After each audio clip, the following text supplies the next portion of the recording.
the back yesterday. Sounds a little bit. Bad Just timing. Just in time. We're closing things down as we got in. That's too bad. Yeah, I was gone last week until Is the Friday. camera right? What's that? Camera? Yeah. You Was good? it nice? Was it good? Good evening and welcome to the Maple Plains City Council meeting. It is March 25th at 7 p.m. and I call the meeting to order. Please stand and join us for the Pledge of Allegiance. I pledge allegiance to the flag of the United States of America and to the republic for which it stands, one nation, under God, indivisible, with liberty and justice for all.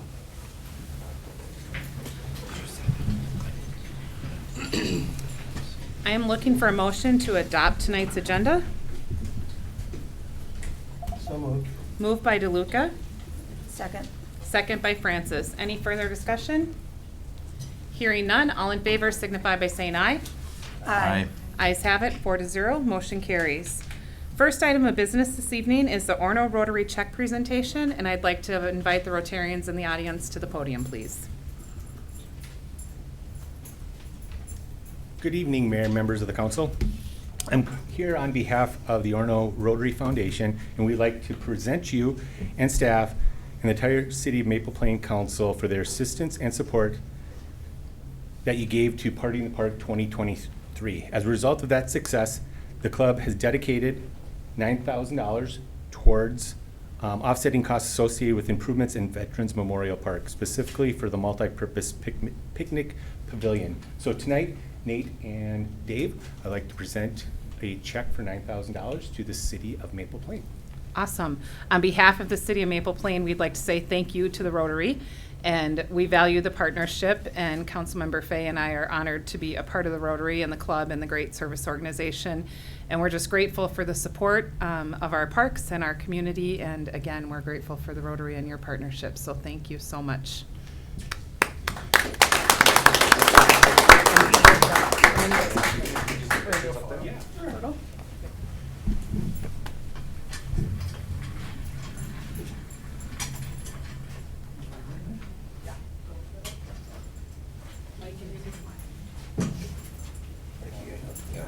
Wherever Jacob puts us. All right. I'm trying to hide my wings. We're going to the right. We're going to the right. We're going to the right. There you go. Were you all in? For somebody who's having.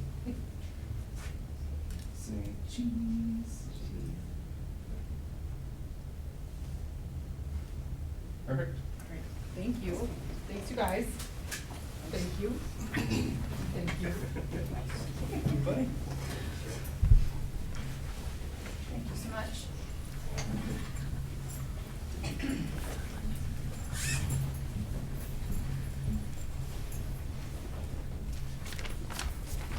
Jacob, I have the letter that was read. I can give that to you. Thank you.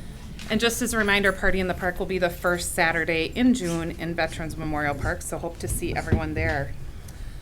With that, our next item of business is visitors to be heard, and it's my understanding that we have some visitors to be heard. This section will be allowed for up to 15 minutes, and public comment is a courtesy extended to persons wishing to address the City Council who would like to comment on something that is not part of a public hearing. The public is invited to express any concerns they may have which are relevant to the affairs, policies, and practices of the City of Maple Plain. Speakers may approach the podium one time to make remarks that shall be limited to 3 minutes. Should you wish to participate in public comment, please state your name and address before addressing the council. All remarks will be made from the podium and should be made to the council as a whole. Personal attacks are prohibited, as are obscene, profane, and threatening language. Public comment is not a time for council discussion or response, but for hearing the speaker's concerns only. Questions to the council will be for clarification only. If necessary, a staff report on public comment subjects will be prepared for the next City Council business meeting. At this time, I have 8 people signed up. Is everyone on this list here to speak for public comment? All right, typically we only do 15 minutes because we've already had a public hearing. So it's going to be really important that we stick to the 3 minutes.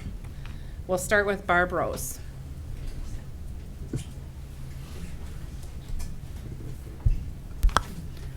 Barb Rose, 1509 Prairieland Avenue.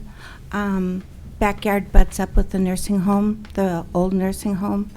I'm also on the planning commission. I just wanted to speak out saying that we would prefer it to have the building torn down and houses put up. Now, I know houses are expensive right now, but that's the consensus of the neighborhood. Thank you. Thank you, Mrs. Rose. Next is Mary Jo Steffenhagen.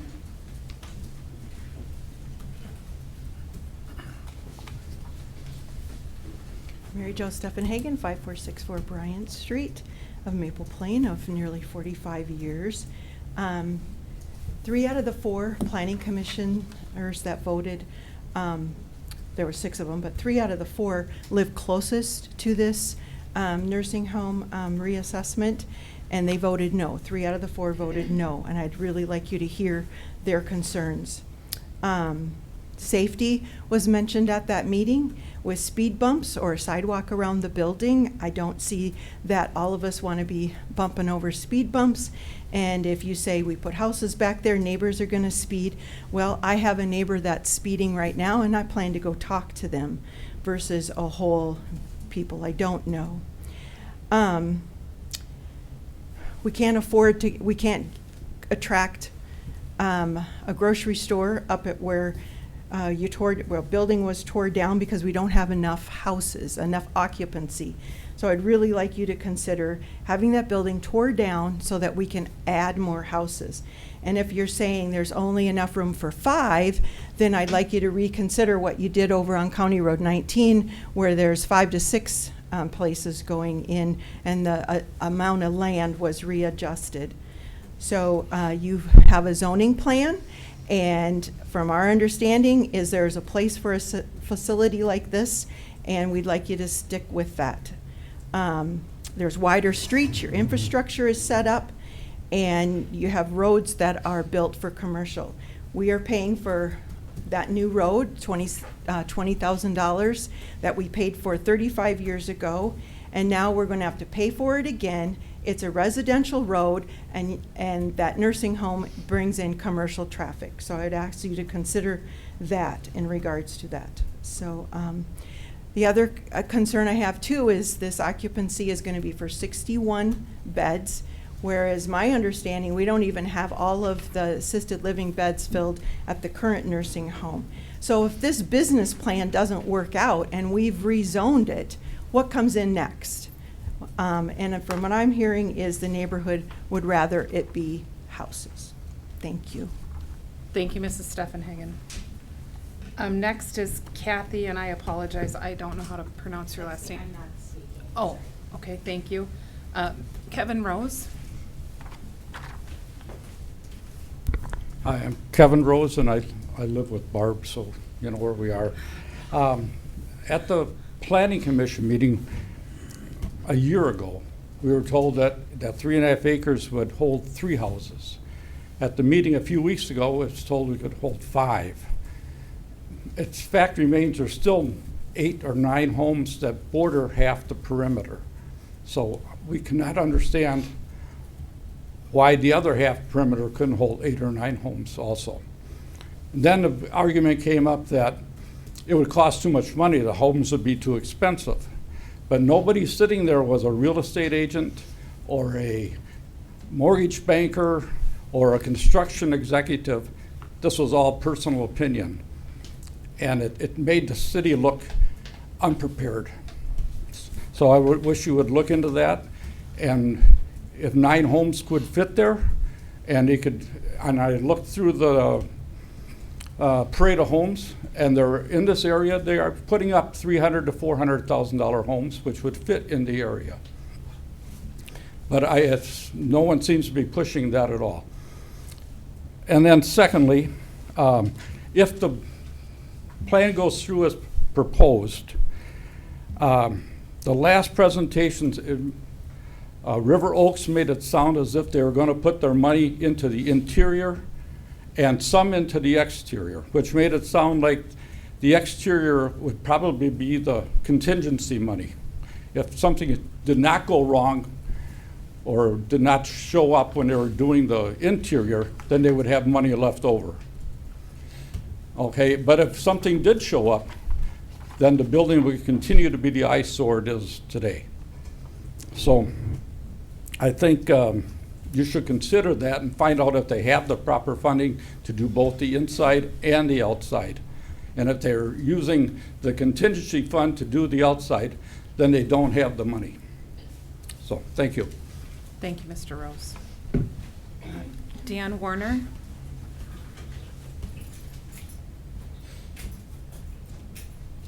Hi, my name is Dan Warner. I live at 5444 Bryant Street. My concern was the same as everybody else's. The extra traffic, the commercial traffic, the road's not built for that kind of traffic. The width of the road is too narrow. And once Haven Homes abandoned that property, it went back to R1 zone. So if you open yourself up to changing it back to a commercial area, you're gonna be opening up yourself to other properties that people can come in, will say you did it for them, why won't you do it for us? You could turn yourselves, open yourselves up to lawsuits for that too. Yeah, just the extra traffic. The building supposedly is not gonna have any security if it does go through. Understaffed, only 4 people at night with 61 people. It just doesn't seem like a right fit for a residential neighborhood. Thank you. Thank you, Mr. Warner. Stephanie Clares? My name is Stephanie Clares, and I live at 1460 Prairie Land Avenue, and I'm here this evening to speak in my opposition to the zoning amendment for the Old Haven Homes property. Ms. Mayor, City Council, thank you for your time and the job that you do for our city. For some context and history, my grandfather used to farm the land in which the Old Haven Homes property is currently in. I have lived at 1460 Prairie Land Avenue from 1980, the year I was born, until my parents chose to move in 1994. After I was married, my husband and I had a chance to buy my growing up house back from friends in 2004, and we've raised our kids in the neighborhood because we appreciated the neighborhood and the community that Maple Plain had to offer. I'm speaking out against the zoning amendment for several reasons. First, when the zoning was done for the city of Maple Plain, it was evident that the nursing home type facility no longer fit the needs of the neighborhood. The R1 zoning was put into place, so if and when the nursing home left, it could go back to R1 residential housing. The city of Maple Plain recently approved an approximate 1.3 acre lot to have a house torn down and 4 to 5 homes put in place of the one home. The first one currently being on the market for over $800,000. The former Haven home site could accommodate several single-family homes. This is what the constituents want, and this is what the neighbors want. This is what the zoning plan recommends, R1 housing. I keep being told we can't get a gas station or grocery store within our city limits because we do not have enough rooftops. Redevelopment of this site to gain more single-family homes would also increase the number of rooftops in town. We live in a desirable school district, we have a wonderful community, and people are begging to find homes in our area. Secondly, Maple Plain paid a comprehensive planner to develop a long-range plan for the city. This plan would put a facility like the one being discussed in the Gateway area, not in the middle of a neighborhood. A facility catering to adults over 50 with mental health challenges, per their website, where residents are free to come and go, per the presentation at the Planning Commission, does not belong in a neighborhood with children and a public park. I also have concerns about the potential increase of calls for our public safety. Have we done research on the number of calls for first responders and police at their other 3 facilities? Is the city willing to increase budget funding to public safety entities to accommodate additional staffing needed to accommodate this business? And lastly, I would like to speak to a burden and duty. As a council, your duty is to your constituents or voters. Many from the neighborhood have spoken opposition to this amendment to the zoning both now and a few years ago. We do not want this to revert back to a nursing home type setting. We do not want a treatment facility. We want houses and we want a neighborhood. It is not the burden of the city or of the neighbors to have to fix the zoning or amend it to accommodate this business. The burden fell on the owners of the building. They were aware of this burden. They were aware of the expiration of the zoning when they chose to move and build a new building. The owner of the building was aware they had to sell the building within a certain amount of time frame in order to retain the amended zoning for the purchasers. That is not your burden. That is not my burden. That burden lay squarely on the owner of the property, and that was a business decision that they chose to make. Please do the right thing for the people living in the neighborhood. We came and spoke at the Planning Commission, and several people, most everyone who came and spoke was against this. We have elected you to be our voice and to do what is right for our city. Not what is easy, not what is best for outside businesses, but what is right for the people who live in your city and contribute and give back day after day to make Maple Plain what it is. Thank you. Thank you, Mrs. Clares. Joe Clares? Joe Clares, live at 1460 Prairie Land with my wife Stephanie, and thank you for the opportunity to be able to speak to you guys this evening, and appreciate the time. I think my wife eloquently spoke the position of our family, so I won't go into the details beyond that because I agree with everything that she said.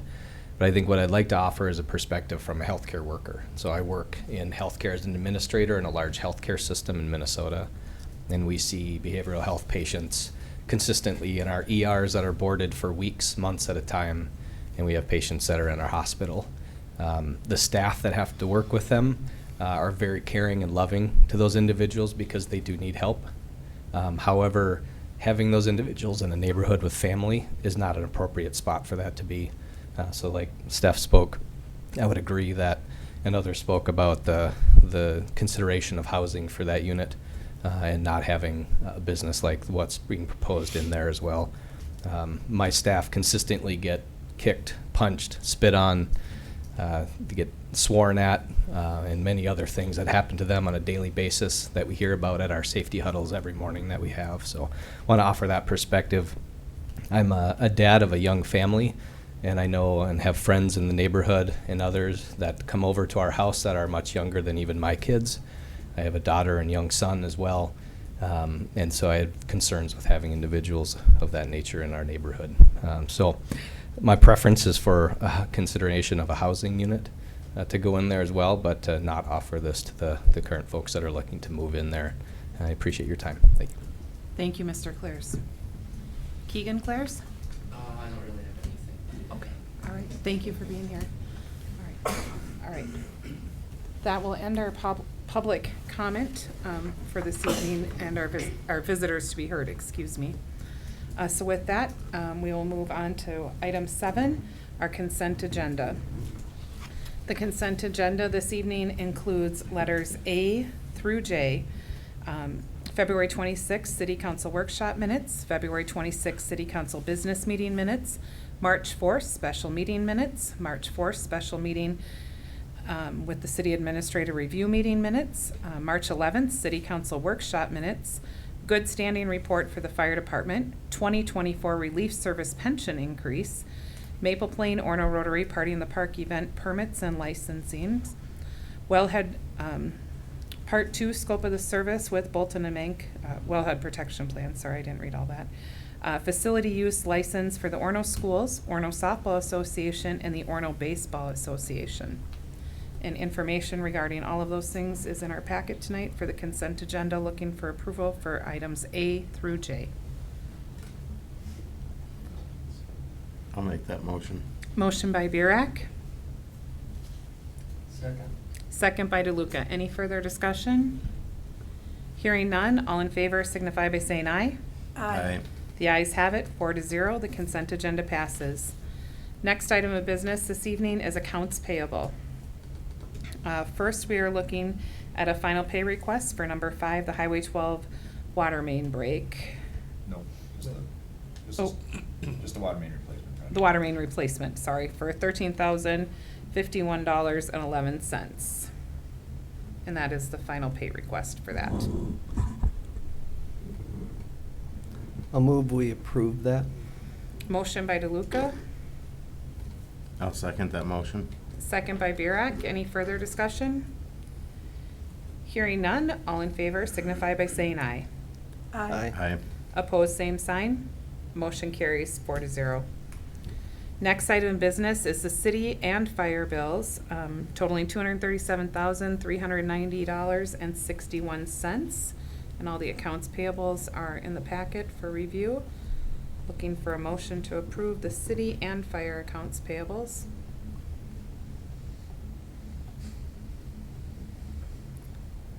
Move we approve the accounts payable for the Moved fire by and city. Councilmember DeLuca, I'll second that motion. second by Councilmember Burek. Any discussion or questions regarding any of the accounts payables? Hearing none, all in favor signify by saying aye. Aye. Opposed, same sign. Motion carries 4-0. All right, the next item of business this evening is our staff reports. Staff reports have been submitted in the packet for our review. We have reports from our city planner, West Hennepin Public Safety, our city engineer, Public Works, and Administration Finance. We did not receive one this month from Fire Department. So looking to receive reports or A, B, C, D, and F. I'll make that motion. Motion by Councilmember Burek, Second. second by Councilmember Francis. Any questions or discussion that we need to get back to staff? Okay. Hearing none, all in favor of accepting staff reports as written, please signify by saying aye. Aye. Aye. Opposed, same sign. Motion carries 4-0. Next item of business is, our new business this evening is Ordinance 326 to address overcrowding in the rental units. I'll turn that over to staff. I gotta get to my page, sorry, I wasn't sure if we were gonna approve this at this meeting or go to the next, so let me get back to my. The adoption of Chapter 4 of the 2018 International Property Maintenance Code also serves to protect landlords within the city of Maple Plain by establishing clear guidelines on occupancy limits and property maintenance standards. The code provides landlords with a framework to ensure that their properties are maintained in a safe and inhabitable condition. This not only protects the investment of landlords, but also helps to mitigate potential liabilities associated with unsafe living conditions or overcrowding. Additionally, adherence to the code helps landlords maintain positive relationships with tenants by demonstrating a commitment to providing well-maintained and compliant rental units. Ultimately, by implementing Chapter 4, Maple Plain can support responsible property management practices, fostering a fair and equitable environment for both landlords and tenants while upholding the overall safety and integrity of the community.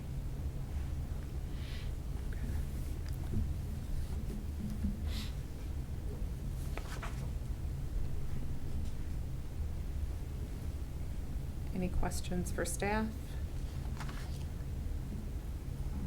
Mayor, I move we approve the ordinance amending the city code, Chapter 4, Article 13, regarding rental property occupancy limits as printed in the packet. Okay, and that ordinance number, Councilmember DeLuca, is 326. All right, so we have a motion from Councilmember DeLuca, Second. second by Councilmember Francis. Any further discussion or questions regarding that ordinance? Hearing none, all in favor signify by saying aye. Aye. Aye. Opposed, same sign. The ayes have it, 4-0. Ordinance 326 does pass. All right, next item of business this evening is the River Oaks Assisted Living, and I'm going to turn that over to staff. Thank you. Honorable Mayor, council members. The item coming before you tonight was considered by the Planning Commission as well as a public hearing at their last regularly scheduled meeting earlier this month. The request that the city received is it's got three parts to it. A request for a text amendment to the city's zoning ordinance to create a conditional use within the R1 zoning district that would allow proposed the proposed use of an assisted living facility.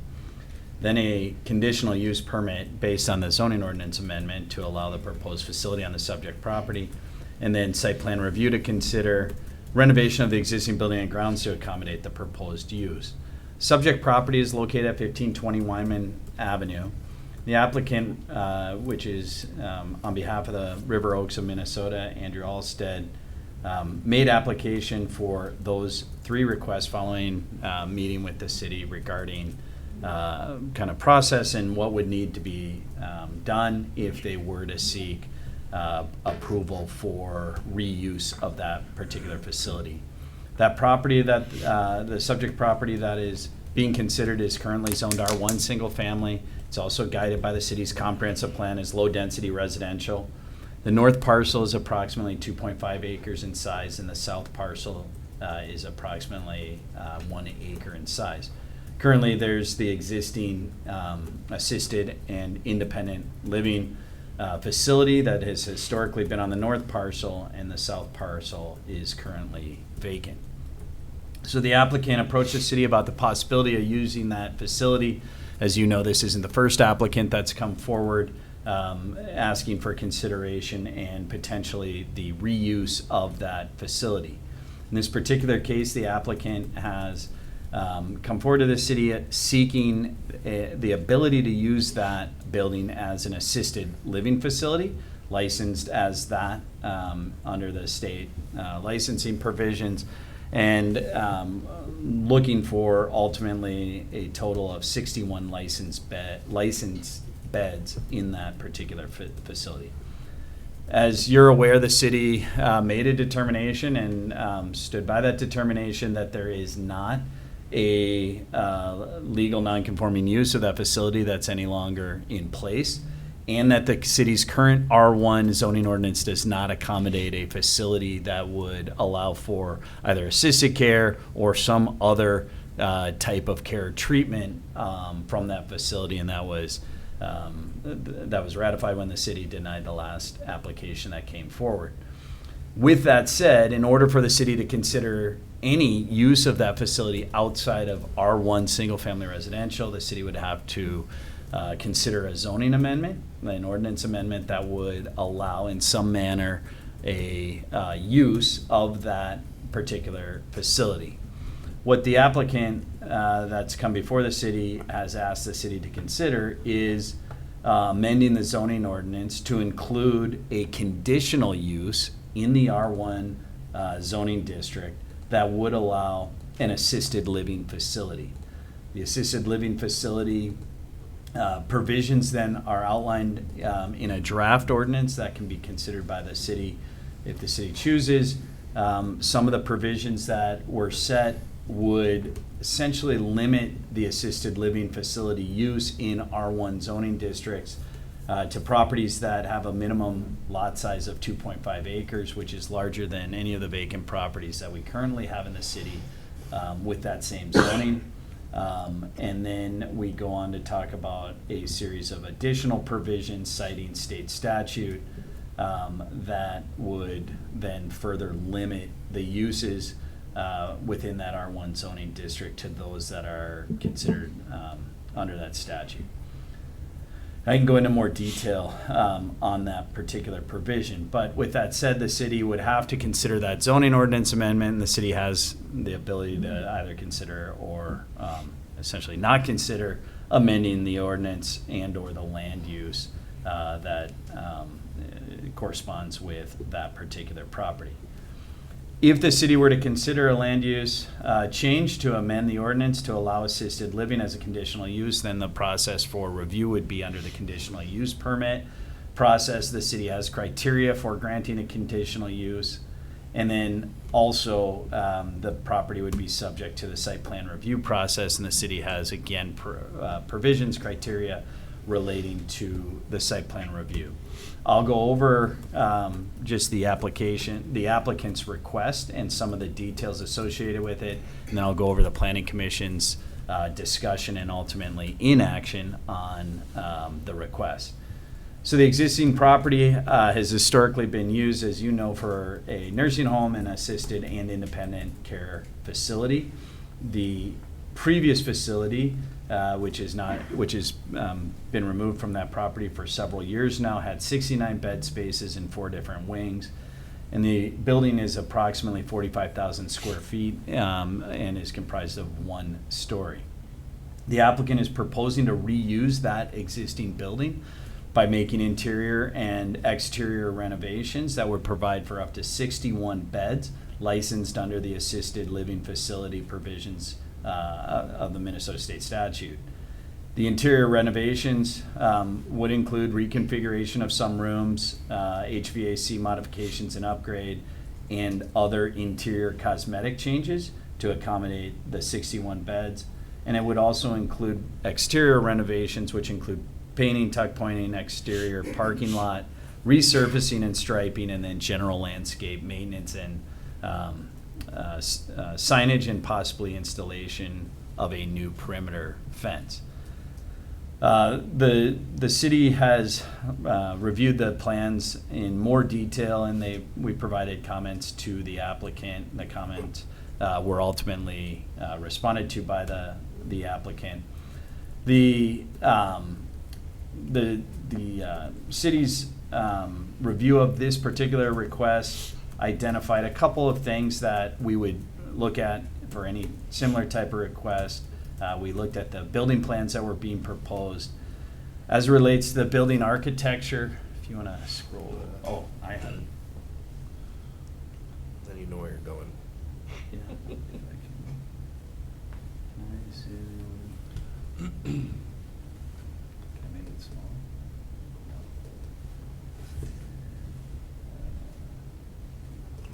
Yeah, I see it down here. Oh, okay. I gotta go to the big plan. Okay.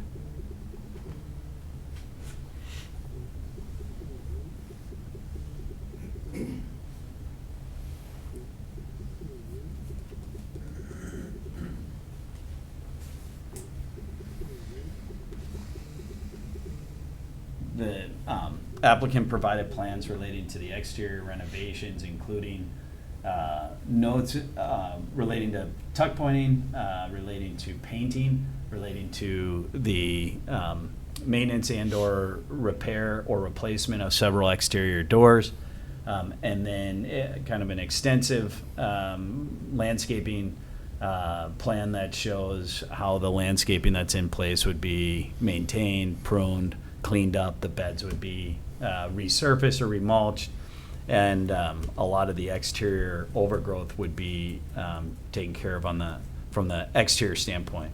As it relates to the site then that is there's existing parking that's already located to the east side of the building as well as to the west side of the building, and the city noted that that was in disrepair, would ultimately need to be upgraded if it were to be utilized again for use with this particular building. And so the applicant is proposing to resurface both the east parking lot as well as the west parking kind of drive-through and portico share area, as well as the visitor parking spaces.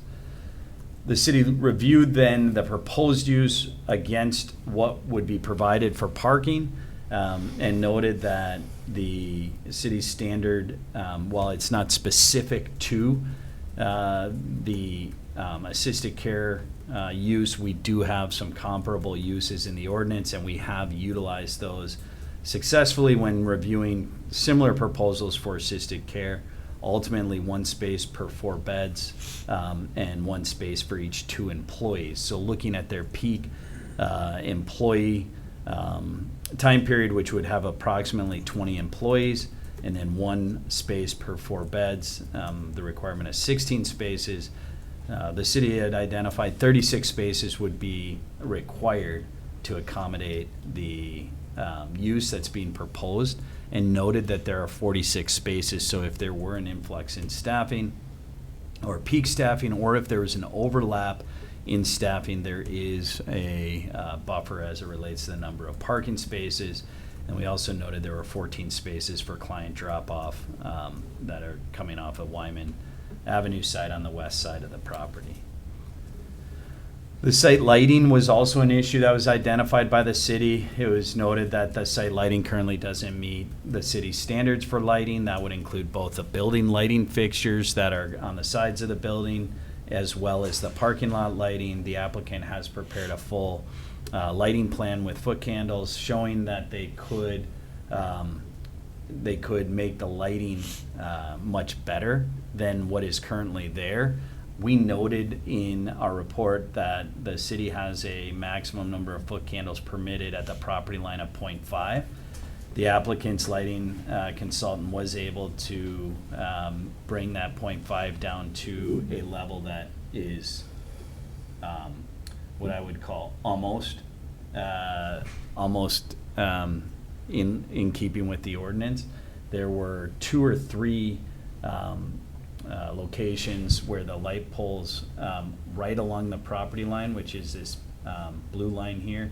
There's 3 locations where the actual foot candle level would pop out 1 to 2 feet from the property line and exceed the 0.5 level at the property line. This is a major change, though. It's a much better lighting scenario than what's been historically on the property. And the applicant also noted in talking with their lighting contractor, they would be proposing to apply a shield on the backside or the residential side of the proposed parking lot lights that would really further restrict light spill off of the parking lot lights. As you know, the lights that are out there today are in disrepair. Those lights had a much broader spill of light or of brightness onto the residential properties historically. So that is something that we noted. The rest of the building lighting would be replaced with lighting that meets all applicable standards of the city. Really what that means is we would have cutoff type light fixtures anywhere that there is a building mounted light or a site light on the property. City also noted that the landscaping or screening that's between the residential properties and the side of the facility was in disrepair. We noted the fence was had some issues, and that they should look at potentially updating that fence and or replacing that fence. Planning Commission did make a comment relating to that. I'll talk about that. And we also noted that the trash enclosure would need to be upgraded to meet current standards for the city for screening. I'll talk a little bit more about that with the Planning Commission's comments. Signage is something that would have to go through a full signage review. There is no sign package that's being reviewed at this time. That is something that would either have to meet city standards or would have to be reviewed by Planning Commission and City Council at a future meeting. As it relates to public safety, both Maple Plain Fire and West Hennepin Public Safety did provide comments relating to the plans. West Hennepin noted that they would want to better understand certain aspects of background checks, as well as review security system that the applicant would have that would look at camera system as well as kind of protocols. This is something they've done with other providers in the community. I did have more correspondence following a Planning Commission meeting with the Maple Plain Fire Chief, noting that the sprinkler system would have to be reviewed, and then also whether or not there would be a need or desire by Maple Plain Fire to have a continuous circulation route around the full perimeter of the building. And it was noted by the fire chief that he would not be looking for a full or continuous route all the way around, and stated that he believed that the current access points would be sufficient. So there were this particular item went before the Planning Commission, and the Planning Commission did hold a public hearing. Ultimately, there were 10 residents and 2 members of the purchasing group that addressed the Planning Commission. I think a lot of those comments were already provided now to the city tonight in the way of the additional public comments. What I'll talk about is Planning Commission discussion and recommendation. So the city's Planning Commission's made up of 7 members. We had 6 members at the meeting, which it was a quorum. However, with 6 members, we ended up with essentially a 3-3 split on the Planning Commission, and no recommendation was made, as there wasn't the ability of the members to come to a second on any of the motions that were presented. So we couldn't get a second on a motion to approve, and we couldn't get a second on a motion to deny. I did have a conversation at that meeting with the city attorney, and he stated that we could bring this back, or we could bring this forward without a recommendation given the scenario. and ultimately council has the decision making ability. With that said, there is no recommendation being brought to you tonight, not a positive and not a negative recommendation, because the planning commission didn't make one. What planning commission did do, though, is they, after they couldn't come to an agreement on whether to make a recommendation for approval or denial, they did provide city council with some additional context for consideration should the city council desire to move forward. And so a couple of kind of the key points that were made relating to the planning commission's discussion. The planning commission did talk about the south lot, and they asked the applicant if there was a proposed use for the vacant lot.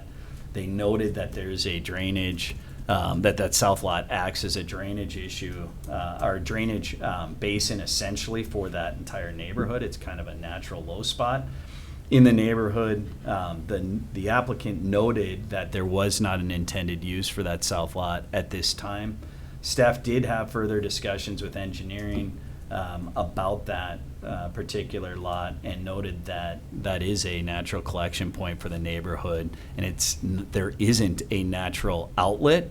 Some stormwater changes will be made with the street reconstruction project, but those changes would not fully alleviate the kind of need for that south lot to continue to take water from the neighborhood. That's, if you look at the overall kind of drainage way of that neighborhood, that is a kind of natural collection point. The planning commission did note concerns with traffic, and they were discussed at kind of length during the planning commission meeting. The owner and staff did note that there was a certain number of employees that would be coming to the facility, that peak number in the 15 to 20 range. It was also discussed that it is very uncommon, if at all, if there are ever any of the clients of that facility that would have their own vehicle. That's not a normal thing for the tenants of that. The planning commission had discussion on the existing in garages or sheds located on the east property line. They noted the condition of the small sheds, the two small sheds, and then also the condition of the two garages. The applicant did note that they were willing to upgrade the exterior and provide general maintenance of the two garages, and that they were willing to remove the two sheds that are located in that. What do you think? Can I move it? Where do you see it? You see it here? Hold on a second. Let's turn that. There you go. There you go, Pan. So down in that what would be the southeast corner of the site, you can see there's two sheds and then two garages. And so with that, the applicant noted they'd be willing to make modifications to the exterior of the garages, and they would be willing to remove the two small sheds. Traffic from trucks and deliveries was further discussed. The owner noted that there would be one semi-truck delivery per week for food delivery to the site. All other deliveries would be by normal carrier, FedEx, UPS, United States Postal Service, those types of delivery services. The security of the facility and condition of the clients, the owner noted that the facility is not locked and residents are able to come and go at their will.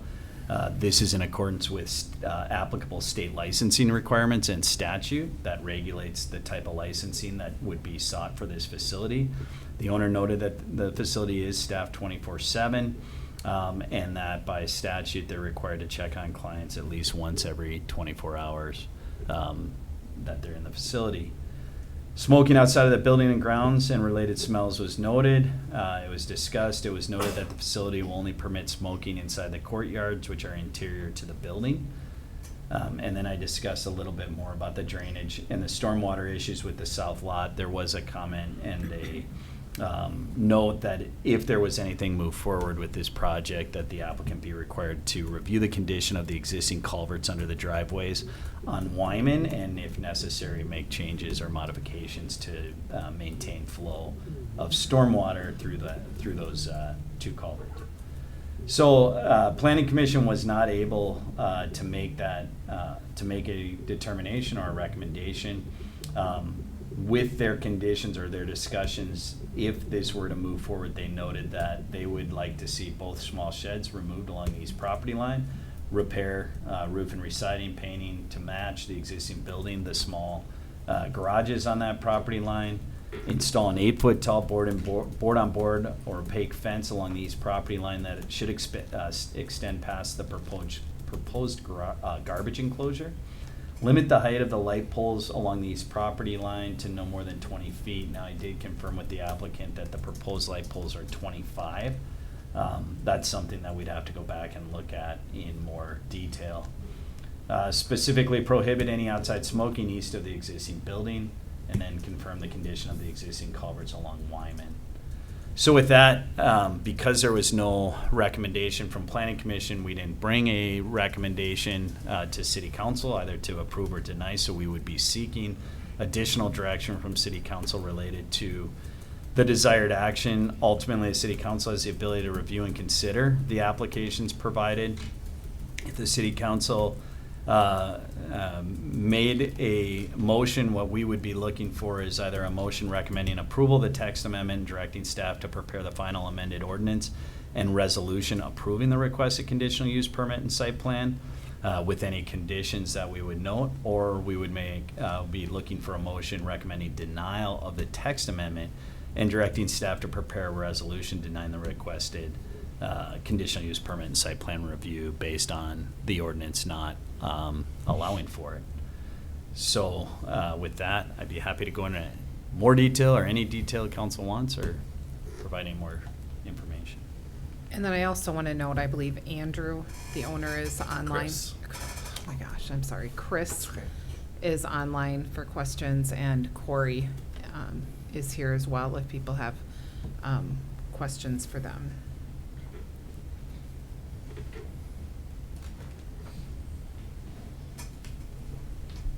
I have one question. With the semi coming in with food, where is it gonna be offloaded and how is it gonna be maneuvered?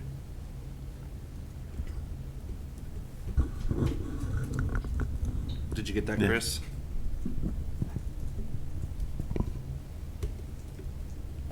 I apologize. Once you stop talking, I really can't hear anyone else speaking. So I did hear a question about the something to do with the semi. Yes, my question is with the semi coming in, how is it going to approach the building with the streets and the size of the lot? With the semi coming in, how is it going Sorry. to approach the building with the size of the lot? I guess I can't say for certain as I'm not, the truck driver, but my best understanding would be that they would pass, all deliveries would happen in the rear of the building. So the back service entrance, and normally I would say that they would pass the entry to that parking lot on either side and then back the trailer in. Okay, thank you. Thank you. That generally seems the safest way to do it.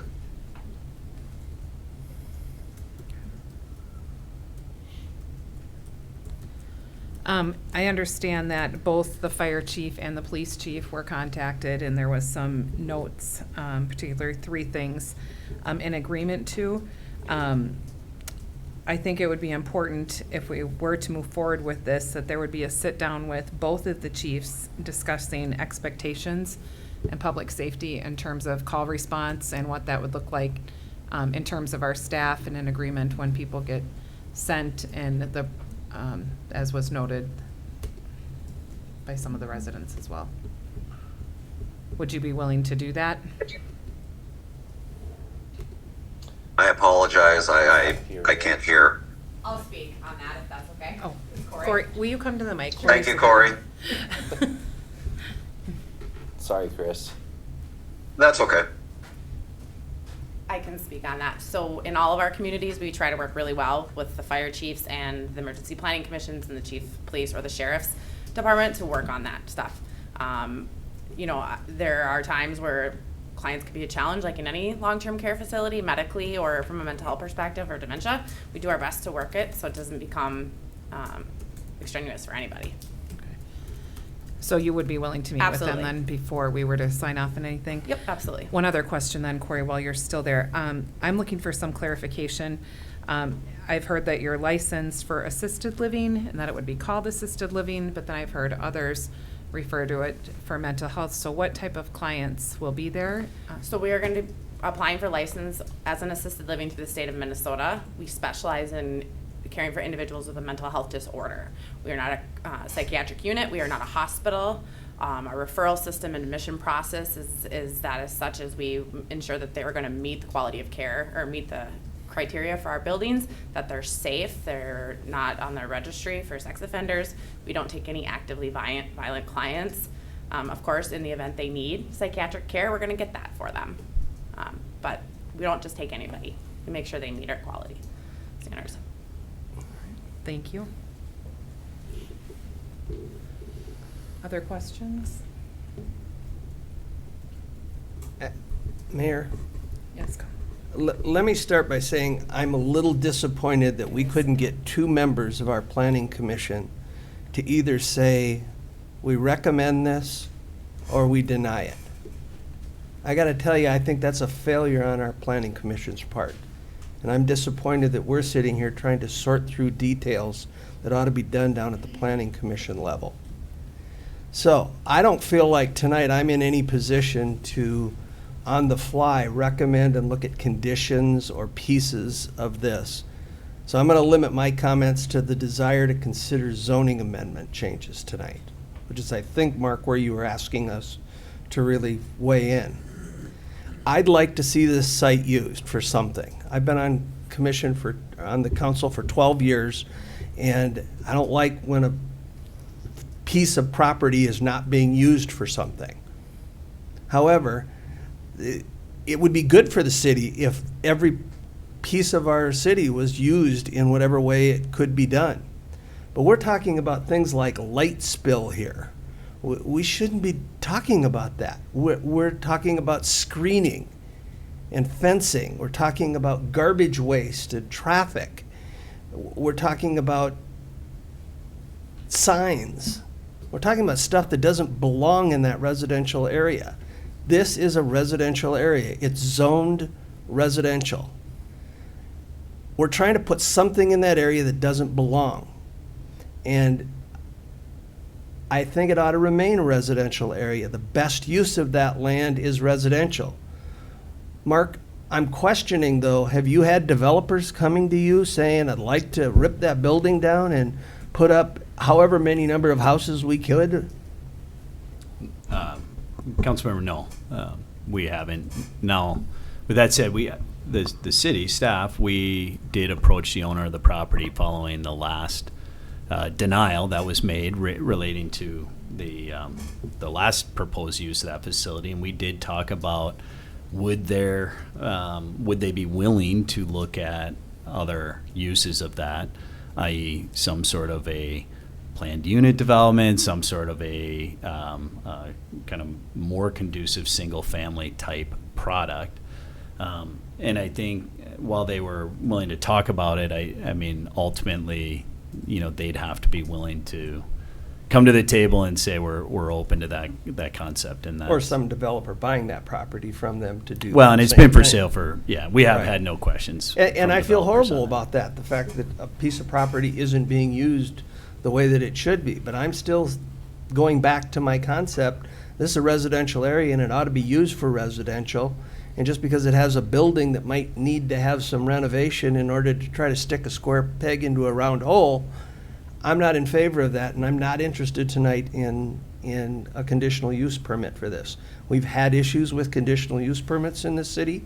We don't know how to enforce them. We can't do that. We've been burned on conditional uses, and the zoning regulations have a reason why we put them in there. We say certain things go in certain parts of town. So I'm not interested in a conditional use permit for this.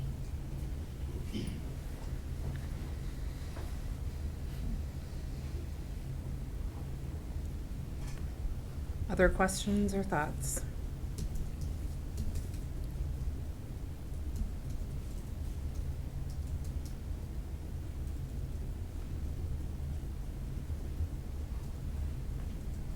Can I take a moment to talk a little bit about River Oaks? Yes. Yes, go ahead. I understand concerns about using this property as an assisted living. I'd like Eric Reiners to speak to that after me.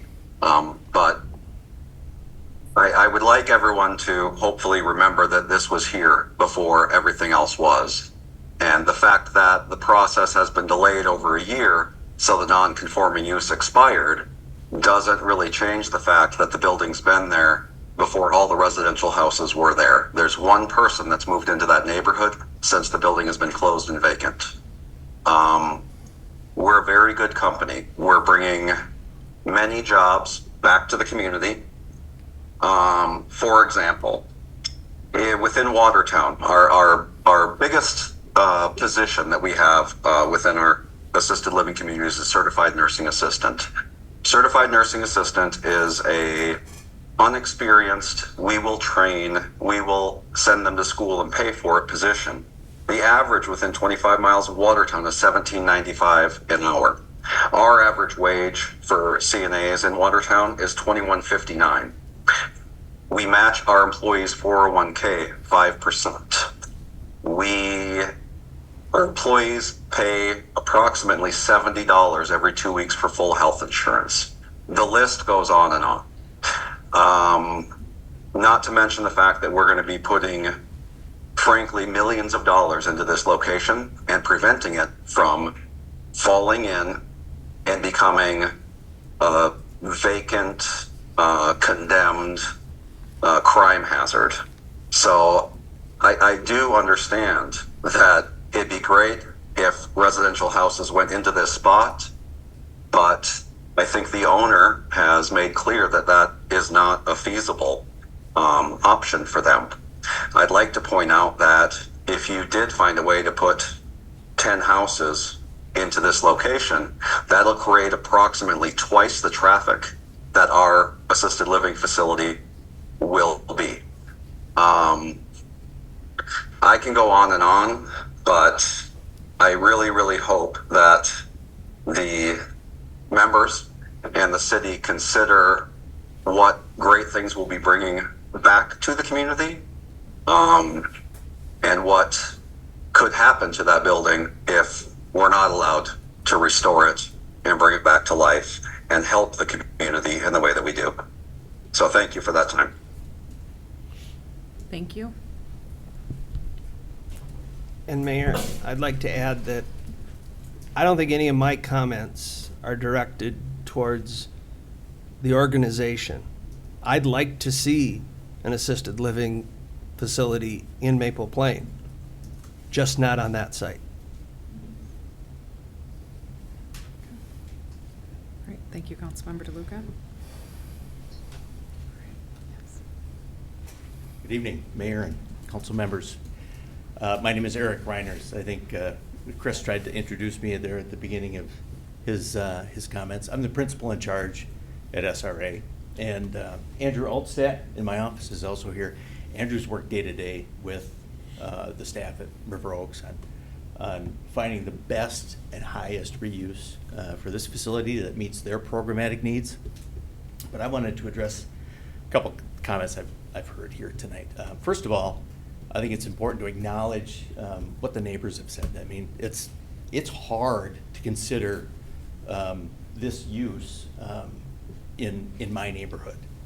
It may be even a little scary. I don't know who's going to be moving in here, but I have over the last few years worked closely together with Andrew with River Oaks, and I've seen them not only acquire but improve and continue to improve the other facilities they've acquired, and the level of care they provide for their residents. And as far as a use, it's incumbent upon every city to provide institutional uses like churches and schools and other uses in their residential neighborhoods. If you have a family member or a neighbor who needs assisted living services, you probably don't want them to have to move 20 miles away. They probably want to stay in their communities. And that's why institutional uses like this are so important. They provide good jobs for the neighborhood and for the community, and great services for those people that may not have other options to move out or to move far away, or residents that want to stay in the community where they aged and near other family members. So as scary or different as it might sound, these uses are very important. And again, I've seen the level of care that River Oaks has provided in their other facilities, and they are a great neighbor to have. The residents are light on the services, light on the infrastructure, and I know it can be scary, but this really is the highest and best use for this facility. It's easy to say, well, let's just bulldoze it, tear it down, put it in a landfill, but that's really not appropriate. And I really feel strongly about this. And again, it comes from a couple of years of working with River Oaks and their other facilities. So again, an institutional use like this, it might sound counterintuitive, but just like schools and churches and other ones, it's important to have in neighborhood settings. So thank you. I'll be happy to address any other questions you might have. Andrew in my office is a much better resource for detailed questions, because again, he's worked with them day to day, but happy to address anything you might have. Thank you. Thank you. I'm not sure where to start.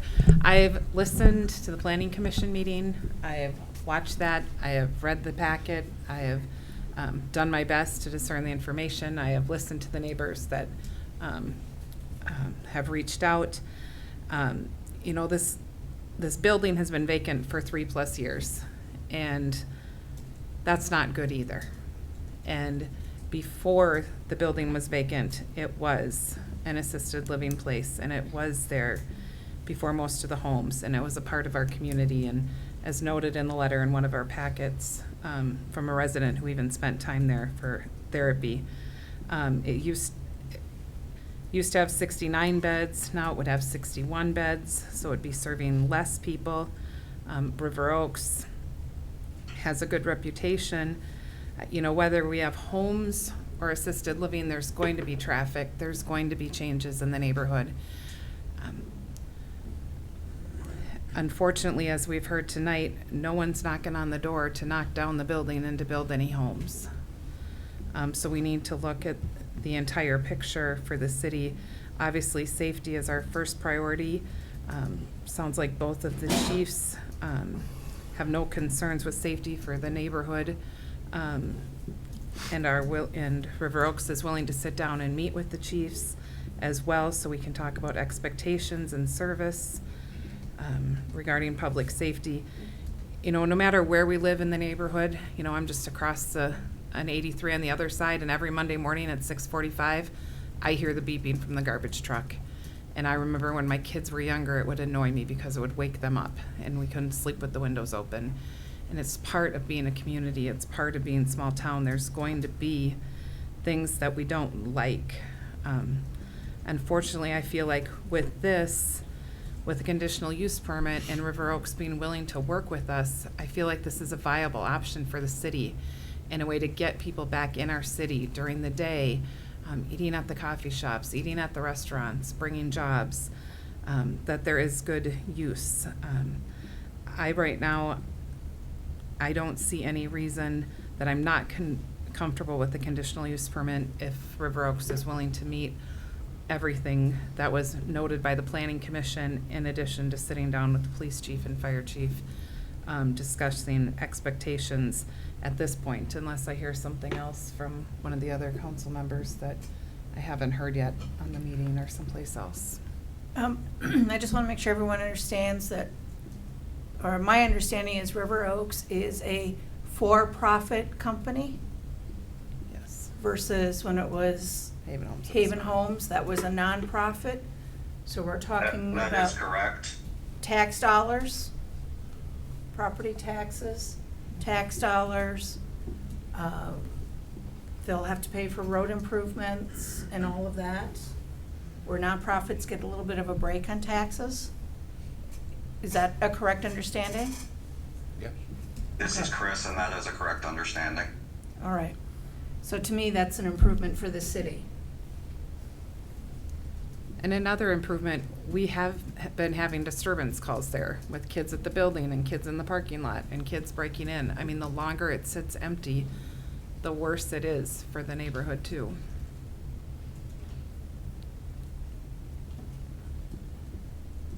Any other comments?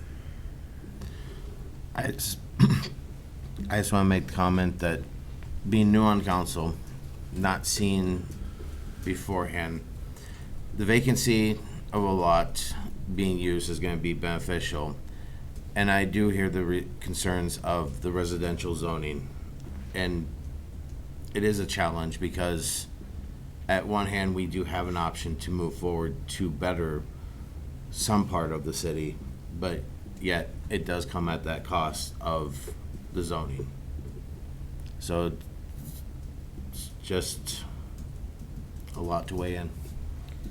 It is, and it is hard because as a kid, and as I was already noted, you know, Haven Homes was there before the neighborhood, before the residents. Did Councilmember Fay submit anything or have any questions or input?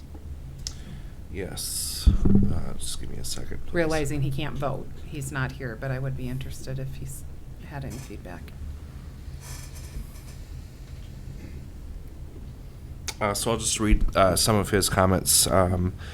One of the letters that was given to Mark said, "This is confirmed there will be 61 assisted living residents. Memory care, independent living, and nursing home care are not part of the scope of services being offered at this facility by River Oaks." Councilmember Fay's comment said, "Would any of your beds be used for tertiary care, such as short-term rehabilitation?" Corey's shaking her head. No, they would not. Okay. All of our residents are there for long-term housing.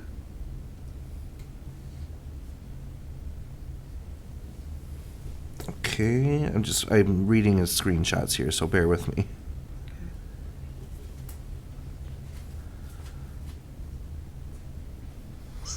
There's another part in here. River Oaks has decided to add a full replacement of the east parking lot to the scope of the project.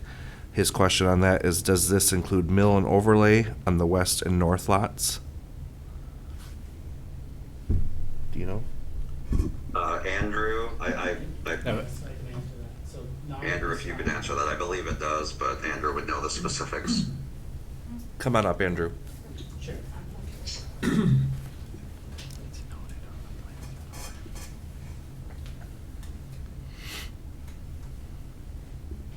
Yes, so the question is, will there be on the north and west parking lots, will there be a mill and overlay? Correct. It's not part of the plan right now, but there is restriping. Okay. Planned. Okay, thank you. Yep. That's all of John's questions. Okay.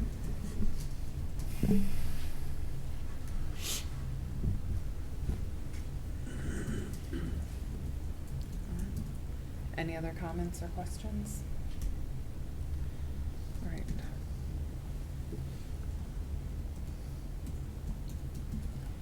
To Councilmember DeLuca's comment, this is especially hard, and it's even harder without Planning Commission coming to a consensus. All right. So,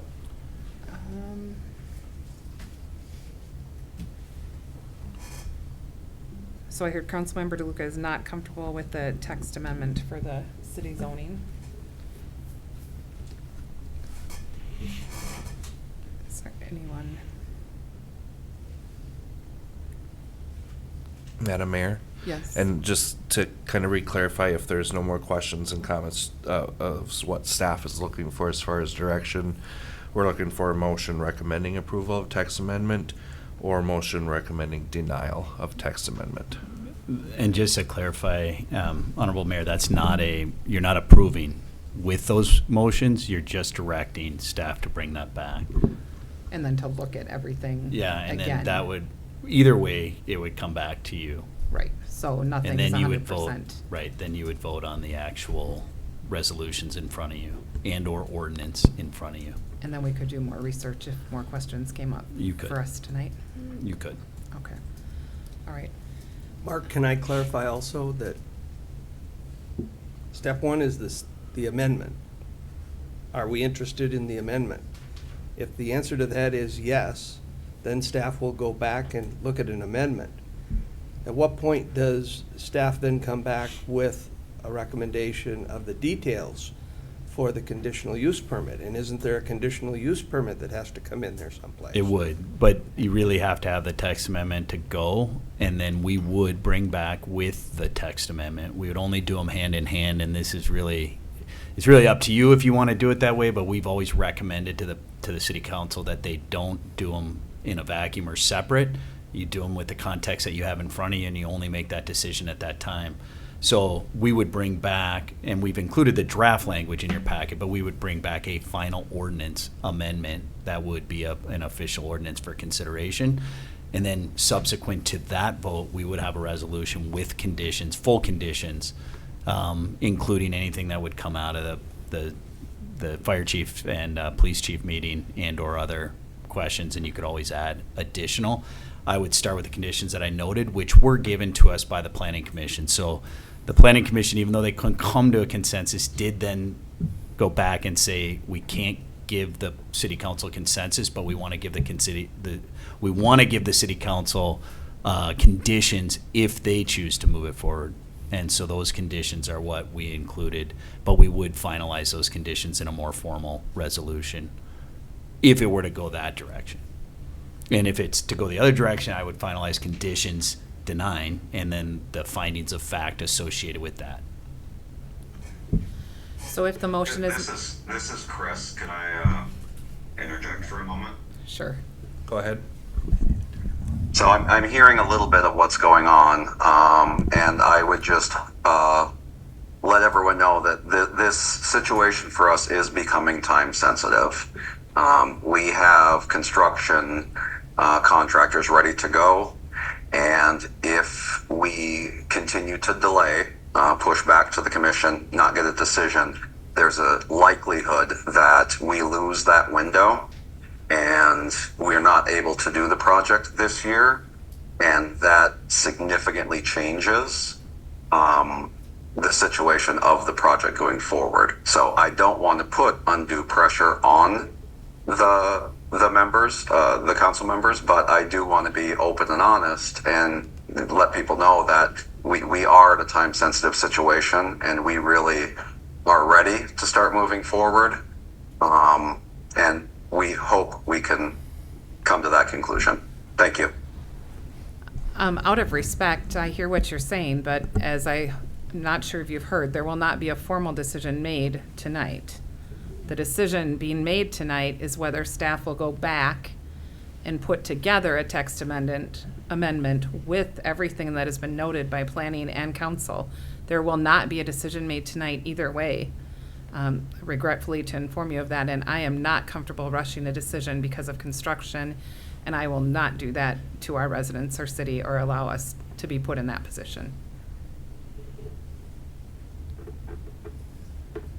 With that being said, so at this point, we need to decide if there's a motion to recommend approval of the text amendment, so then it would come back to us, or a motion recommending denial.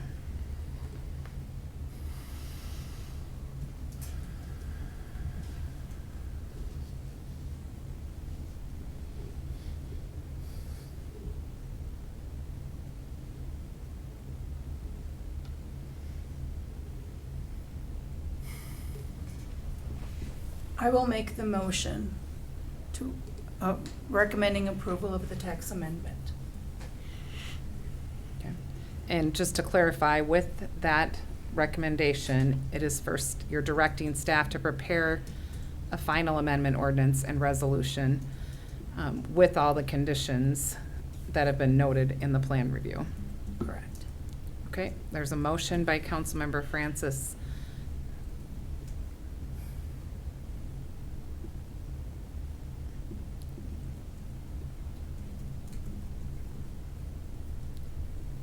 I'll second that motion. Any further discussion? Hearing none, all in favor of the motion recommending this goes back to staff for the text amendment, signify by saying aye. Aye. Opposed? No, aye. Okay. It is 2-2. Motion fails. Motion fails.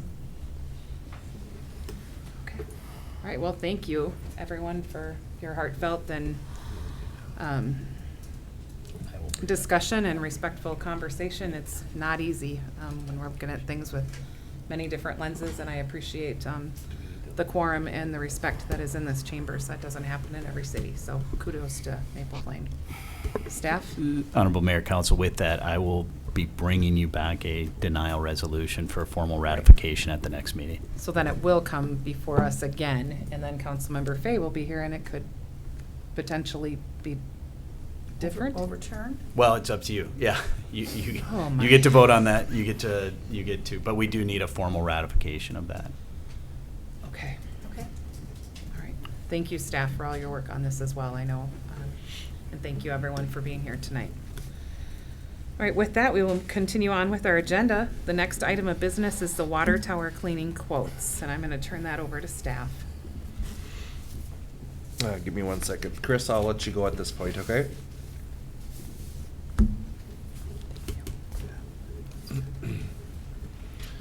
All right.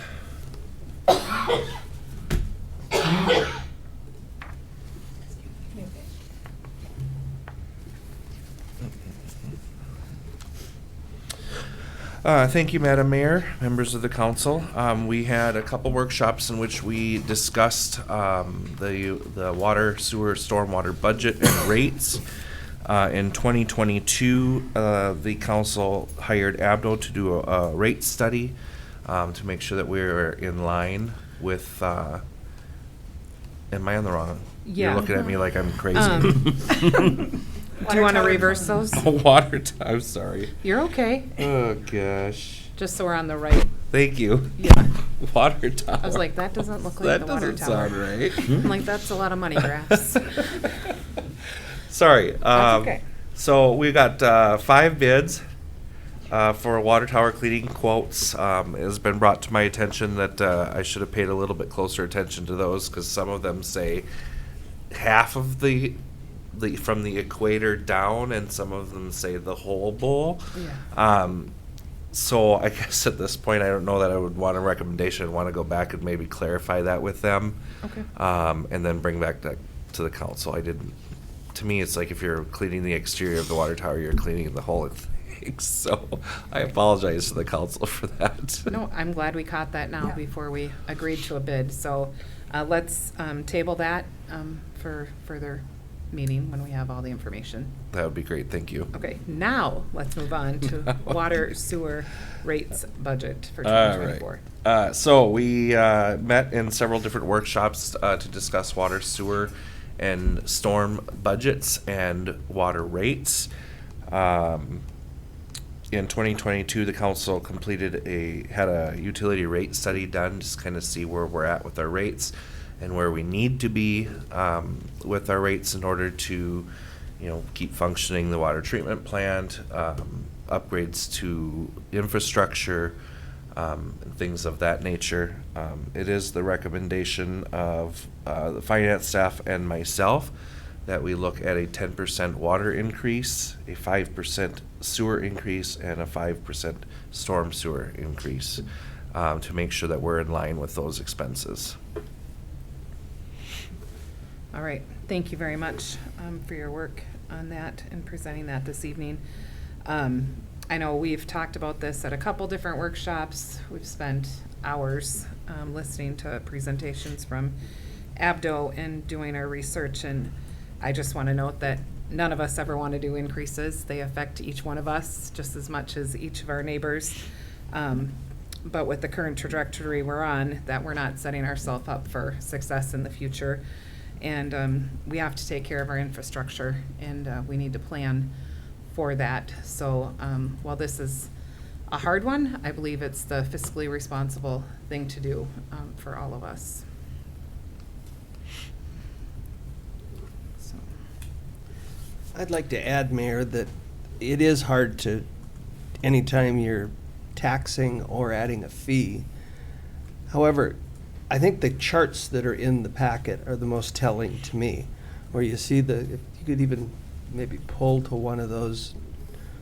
Yeah, and you'll see the blue line was where the water fund would have gone based on the projections from a couple years ago. By altering to the fees that we're adding in, it pulls it to the red. That's making it much more responsible. You could see we'd be in the hole about 5 years from now. So we have a responsibility as a council to make sure there's enough money in the coffers for water, for stormwater, and for sewer. And all three of the charts are in a much better position when you look at them. So as hard as this is, I do support the 10%, 5%, and 5% increases. Well, and to your point, that's why we didn't just go across the board. Exactly. 10%. We looked at each three of the accounts diligently. So we're planning for the future. All right. Okay. With that, I am looking for a motion to approve the water, sewer, and storm rates for the 2024. So moved. Moved by Councilmember DeLuca. Second. Second by Councilmember Francis. Any further discussion or questions? Hearing none, all in favor signify by saying aye. Aye. Aye. Opposed, same sign. Motion carries 4-0. Madam Mayor, could I Yes. also get a motion to approve those budgets as well? Which budgets? The water, sewer, and storm sewer budgets. Oh, sorry. It's all right. Okay, we need one more motion. So moved. Oh, thank you. Councilmember DeLuca. Second. Councilmember Francis, second. Any further discussion or questions? This is for the budgets. All in favor signify by saying aye. Aye. Aye. Opposed, same sign. Motion carries 4-0 to approve the budgets as well. Thank you. All right. Next item to come before us this evening is council reports and other business, and I will start with Councilmember Burek. Nothing today? Don't really have anything much. With watersheds, they're definitely a lot more collaboration with the county and working and getting things and working with landowners, which is great for our water quality across the whole district. Thank you, Councilmember Thank you. Burek. Councilmember DeLuca? We had a month with the personnel meetings and the fire relief, and I think if you saw in the packet, this was the month that we did increase the pensions for our firefighters, and we're so thankful for our people that are willing to serve in that police and fire capacity. This was also the month, if you noted, where credit was given for the year to almost all of our firefighters, which really speaks to their dedication to what they're doing. So, All right, thank you. Councilmember Francis? Hi, I attended fire relief meeting, Highway 12 Safety Coalition, and it was stated at the coalition meeting that MnDOT is going to start working on the process of verifying if there's any burial mounds in the construction zone from County Road 92 to County Line Road in Delano. It's the last part of Highway 12 that needs to be fixed. So it's a step forward, although in my mind a small step, but it's a step forward. Attended Planning Commission and the Chamber of Commerce lunch. It's been kind of a quiet month. So I've enjoyed the quietness. Thank you. I as well was able to attend Highway 12 along with Councilmember Francis and Orono Rotary with Councilmember Fay. Rotary, we continue to hear various speakers and do service projects, and we're planning for Party in the Park, and again, grateful for the financial contribution to the city for park improvements. I was able to attend the Regional Council of Mayors, where we heard from the Metropolitan Airports Commission, and then also our city legislative priorities. So there is a lot going on in the legislative session right now. Fire Commission, continue to serve on that and just pursue the possibility of a fire district. I was able to attend the Minnesota Mayors Association. We're planning for our annual meeting and our mayor meetup in April. At Northwest Hennepin League of Municipalities last week, we heard from our county assessor, so everyone should have received their statements in the mail. Was able to attend Minnesota Women in City Government, and we're working on our annual meeting and goals of the organization. Was able to attend the Delno Senior Center, Friends of the Delno Senior Center, and represent Maple Plain on there, and the Orono Youth Coalition. So just lots of good things going on in the community and resources available. There's a lot coming up and happening that we want to make sure people know about and are invited to. The West Hennepin Public Safety Citizens Academy graduation is coming up on April 4th. Maple Plain is participating in the 4-week Step to It challenge again through Hennepin County, so make sure to sign up for that for the chance to win free Twins tickets. Sign up by May 1st. Cookies with Council will be happening on the 18th with Councilmember Fay. Spring cleanup is May 18th, so start cleaning up and get things ready.